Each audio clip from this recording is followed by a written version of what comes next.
Assalamualaikum warahmatullahi wabarakatuh. Selamat datang di Ismail Channel. Untuk video kali ini saya akan membahas bagaimana cara kerja rangkaian elektropneumatik sederhana. Baik, di sini ada rangkaian elektropneumatik sederhana ya yang terdiri dari 1 2 3 4 5 6 7 komponen ya.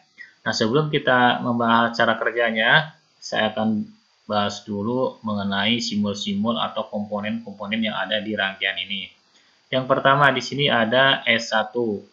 Nah, S1 ini adalah sebuah tombol dengan kondisi NO, normally open, ya. Nah, tahu dari mana NO? Kita bisa lihat gambar di sini, kontaknya masih dalam terbuka, maka disebut dengan normally open.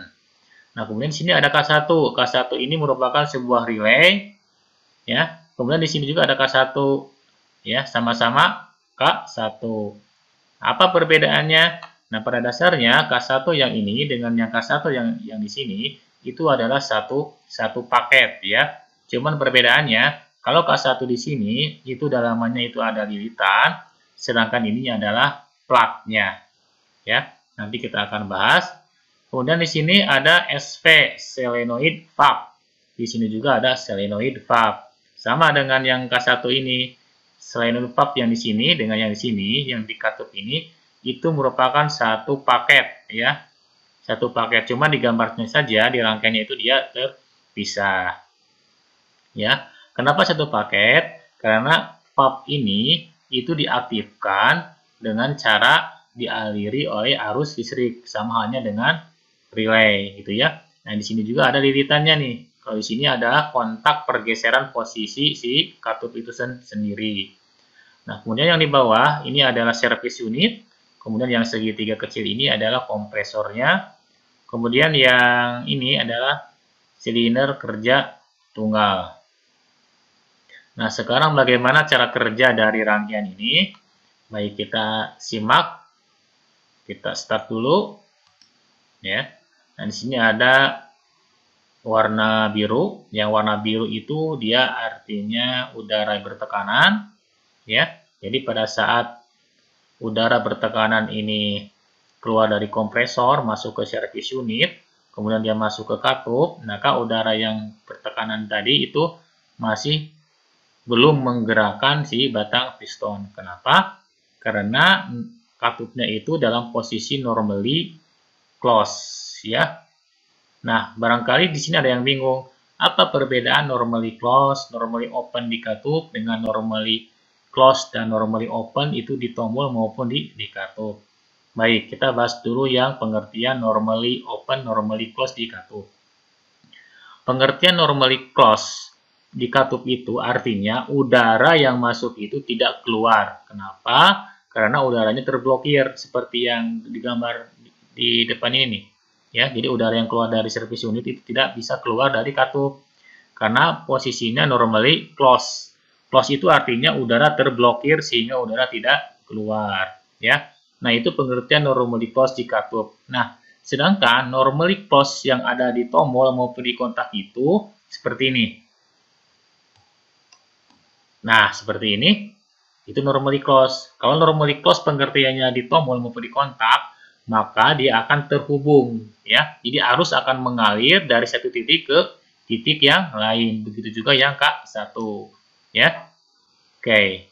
Sedangkan untuk pengertian normally open di katup, normally open itu kalau misalkan kita play di sini, nah, maka udara yang bertekanan tadi dia akan masuk ke katup dan akan dikeluarkan sehingga akan mendorong batang piston ini. Nah, open di sini artinya saluran udara yang ada di dalam katup ini dia terbuka. Yang akhirnya yang udara masuk dia akan keluar dari katup ini. Nah, sedangkan normally open dari tombol maupun kontak ini, maka seperti ini. Open terbuka artinya maka arus listrik dia tidak akan mengalir dari satu titik ke titik yang lain. Baik, itu adalah pengertian NONC di tombol, di kontak maupun NONC di katup. Nah, kembali lagi ke cara kerjanya.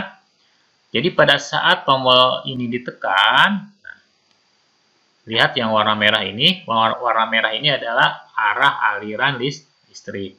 Pada saat tombol ditekan, maka arus yang dari sumber dia akan melewati S1, kemudian akan melewati K1. Karena K1 ini di dalamnya ada lilitan, jadi pada saat lilitan ini dialiri oleh arus listrik, maka dia akan menghasilkan magnet. Nah, pada saat ada medan magnet di dalamnya, maka dia akan menarik kontak di dalamnya di sini. Nah, sehingga kontak ini yang tadinya NO menjadi NC. Pada saat NC, maka arus dari sumber pun dia akan melewati solenoid valve. Nah, sama seperti K1 ini atau relay ini, karena solenoid valve ini di dalamnya ada lilitan, pada saat dia ada dialiri oleh arus listrik, maka dia akan menimbulkan medan magnet, maka dia akan menarik saklar posisi di sini, ya, yang tadi awalnya NC menjadi NO.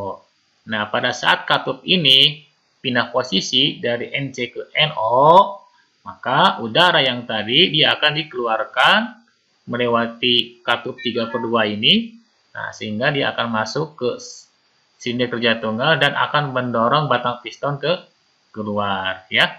Nah, batang piston ini keluar atau dia akan bertahan seperti ini, ya. Pada saat S1 ini ditekan terus, ya. Pada saat ditekan terus, maka batang piston akan tetap keluar seperti ini. Tetapi ketika dilepas, nah, maka dia akan masuk lagi ke dalam dengan bantuan gaya pegas. Kenapa bisa seperti itu? Karena pada saat dia tombolnya dilepas kembali, maka arus pun akan otomatis terputus, ya. Nah, sekarang pertanyaannya seperti ini. Nah, bagaimana caranya supaya ketika S1 ini ditekan, kemudian batang piston ini keluar dan tombol ini dilepas lagi, posisi batang piston akan bertahan di luar, gitu ya. Baik. Saya akan jelaskan permasalahan tadi dengan gambar berikut ini. Nah, di sini kita bisa lihat gambar rangkaiannya.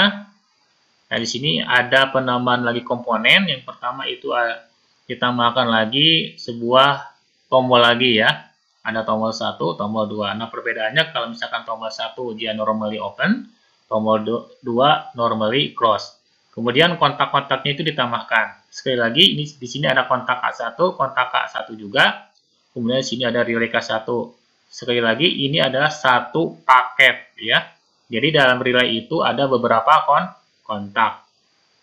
Kita gunakan 2 buah kontak. Apa fungsi dari kontak-kontak ini? Kontak yang pertama itu adalah untuk mengalirkan arus listrik dari sumber ke K1, ya. Sedangkan K1 di sini, kontak K1 adalah fungsinya untuk menghubungkan arus listrik ke solenoid valve. Langsung saja bagaimana cara kerjanya. Pada saat tombol satunya ini ditekan, ya, kita lihat dulu yang warna merah, maka pada saat pertama kali ini sebenarnya arus mengalir melewati S1, S2, kemudian akan mengaktifkan K1. Pada saat K1 ini aktif, maka kontak-kontak K1 ini akan aktif pula, gitu ya. Nah, pada saat K1 ini aktif menjadi normally close, maka arus dari sumber pun dia akan mengalir dari sumber ke kontak K156, kemudian mengalir lagi ke K1, dan arus lagi dia mengalir melewati K1 3 dan 4, kemudian dia mengaktifkan solenoid valve. Jadi pada saat dia dilepas lagi tombolnya, maka arus tetap akan mengalir melewati K1 ini, ya. Nah, karena dia aktif terus relaynya, otomatis ini juga akan aktif terus. Dampaknya adalah ini aktif terus, kemudian dia batang piston akan bertahan di luar, gitu ya. Jadi dia tidak peduli mau berapa kali ditekan, ya, karena arus masih mengalir. Nah, salah satu caranya supaya si batang piston ini dia masuk lagi ke dalam ya, tentunya dengan memutus arus listrik dari sumber menuju ke K1. Caranya dengan menekan tombol S2.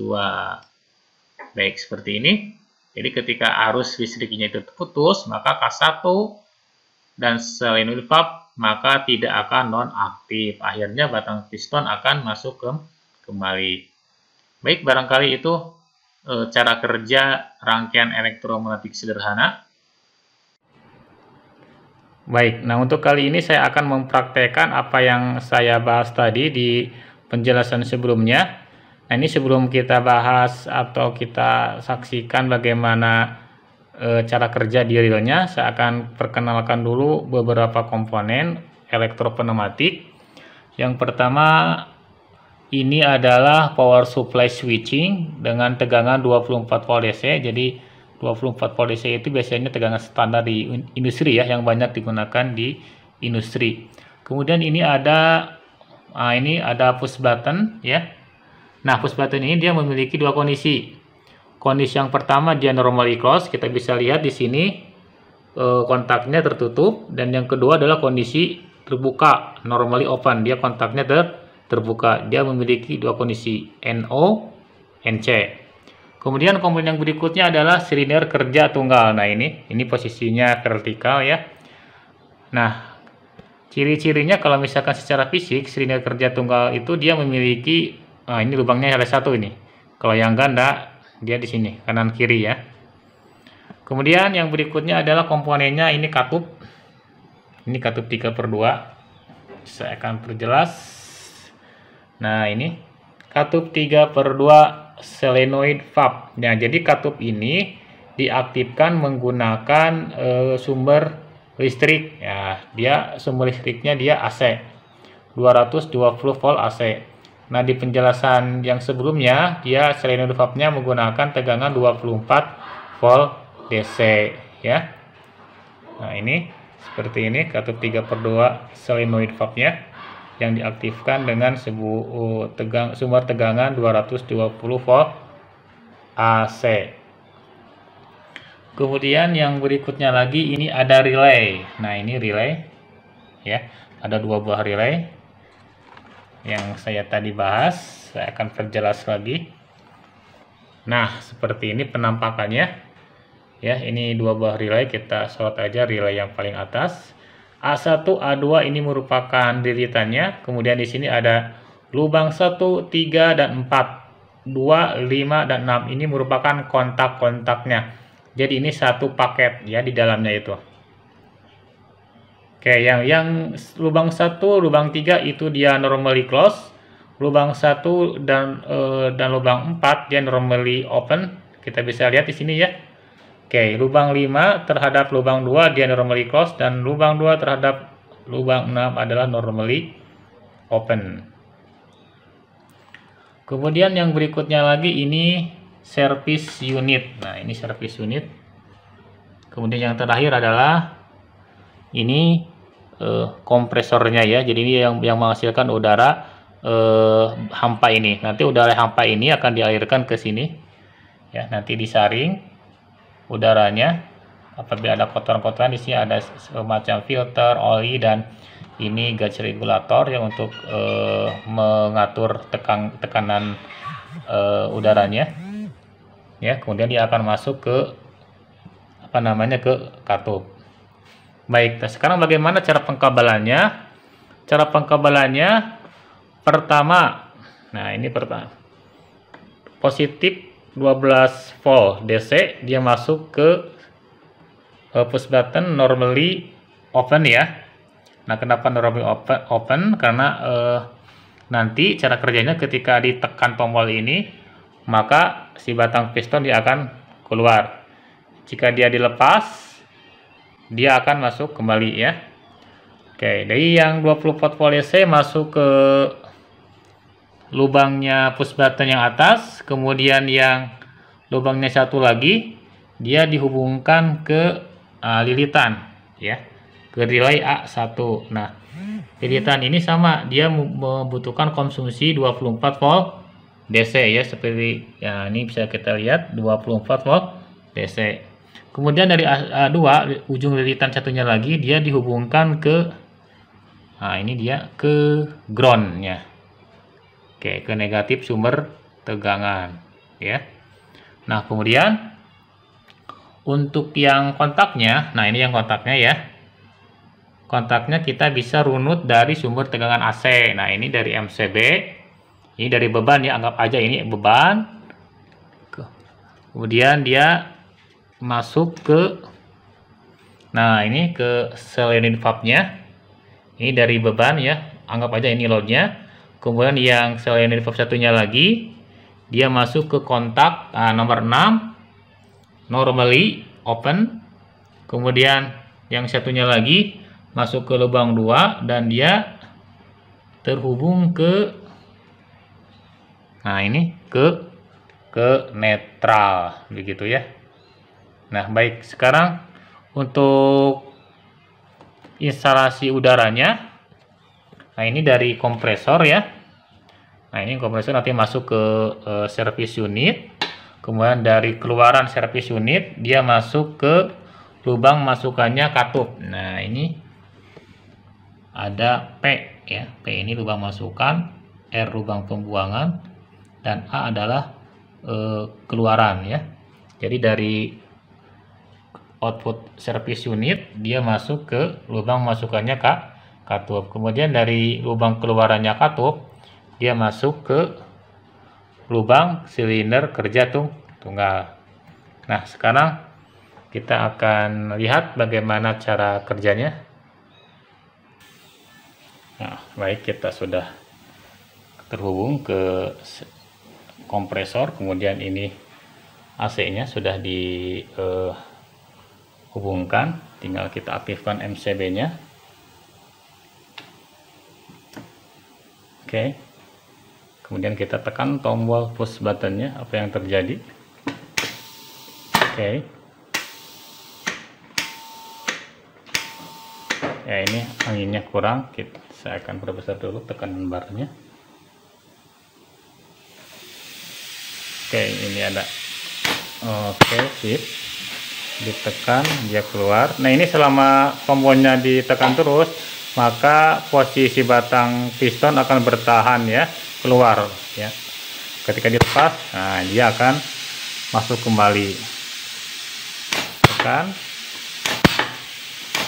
Nah, jadi kalau misalkan ini push buttonnya ditekan sesaat, nah ini batang pistonnya dia akan keluarnya tidak maksimal ya. Nah, seperti ini. Oke, seperti ini. Kita bisa lihat di sini. Nah, indikator aktifnya dia ada LED di dalamnya. Oke. Begitu juga relaynya. Nah, dia ada LED hijau.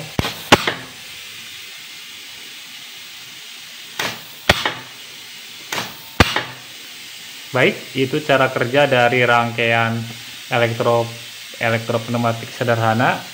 Semoga bermanfaat. Wassalamualaikum warahmatullahi wabarakatuh.